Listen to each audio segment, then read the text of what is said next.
Morning. It's Saturday, July 24th, and this might be a bad day to talk about the subject that I am about to bring up. It's Shabbos, a Jewish holy day, but I feel I must talk about this subject because it's being used again against the Jews. It is something that started in the 12th century. It's about the Jewish nose. Jew haters introduced the Jewish nose as a way of singling out Jews for contempt.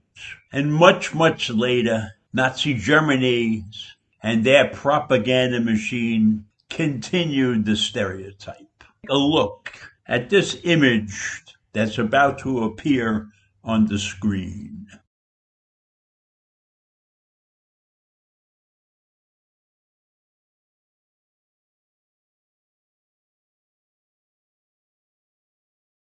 Those images appeared about 2 years ago at a carnival in India. I've always known about the Jewish nose, but I haven't paid much attention to it in recent years.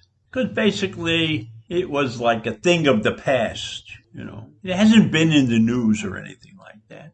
But now what's happened right here in the United States, a Jewish professor dared to complain about its use, has been fired.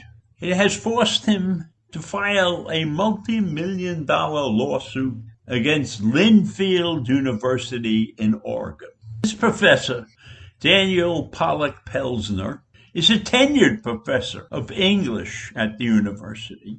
And 3 years ago, Dr. Miles K. Davis was introduced as its new president. So when Pollock-Pelsner got to meet Davis, he mentioned that he and his students were discussing Shakespeare's The Merchant of Venice and its various forms of prejudice. Pollock-Pelsner, Davis responded with a strange remark about the comparative sizes of what he called the average Jewish nose and the average Arab nose. In any event, Pollock-Pelsner was taken aback by that, but he decided he would let it slide. It turned out to be a very bad move. Because when you ignore anti-Semitism, it only ensures that it will resurface again and again and again. And sure enough, Davis continued periodically to make anti-Semitic remarks to Pollock-Pelsner. So last March, Pollock-Pelsner finally went public about the whole incident. And the local Anti-Defamation League and the Oregon Board of Rabbis backed him up. Now, Davis at first denied the allegations of anti-Semitism, but subsequently admitted to the Chronicle of Higher Education that he, in fact, had said those things about the size of Jewish noses. He explained that his comment was based upon what he had observed during a trip to the Middle East. Do you think that's a reasonable explanation? The guy took a trip to the Middle East and then he comes back and talks about Jewish noses? Where in the Middle East is he even going to find a Jewish nose unless he went to Israel? There are so few Jews in the Middle East now, except in Israel. So we don't know where this guy's trip was at this point.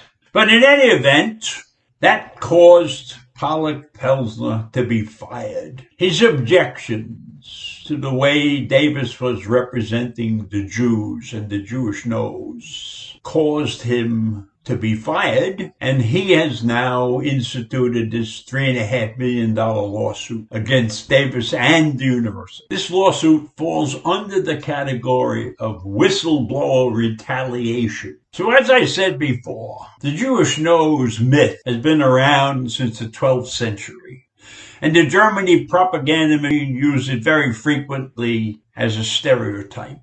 In fact, there was a notorious Nazi film produced in 1940 called The Eternal Jew. And this movie was built around the myth of the Jewish nose. And they said focusing on Jewish faces could make them seem unattractive, but you will be able to recognize a Jew by his nose. There was a book written, How to Tell a Jew. And in the school, during class, they asked the young student to go up to the blackboard and talk about what he read in that horrible book. And what he did was he drew the number 6 on the blackboard. And he explained to the students in the class, this is what a Jewish nose looks like. And so when anybody talks about them, you should call it the Jewish 6.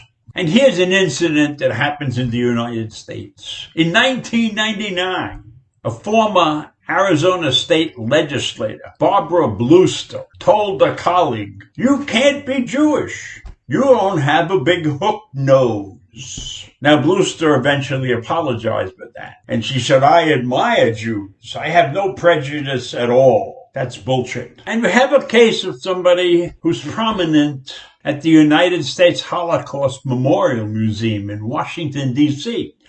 Dr. Rebecca Erbelding told people at a talk, I am not Jewish, but with a Hebrew first name and a German last name, and my nose and my hair, I pass for Jews.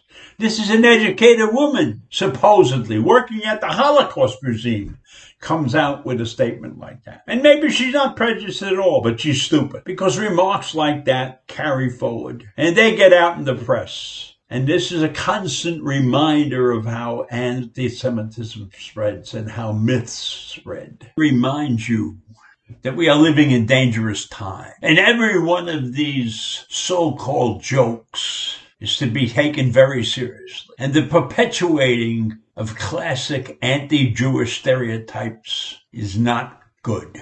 It is bad.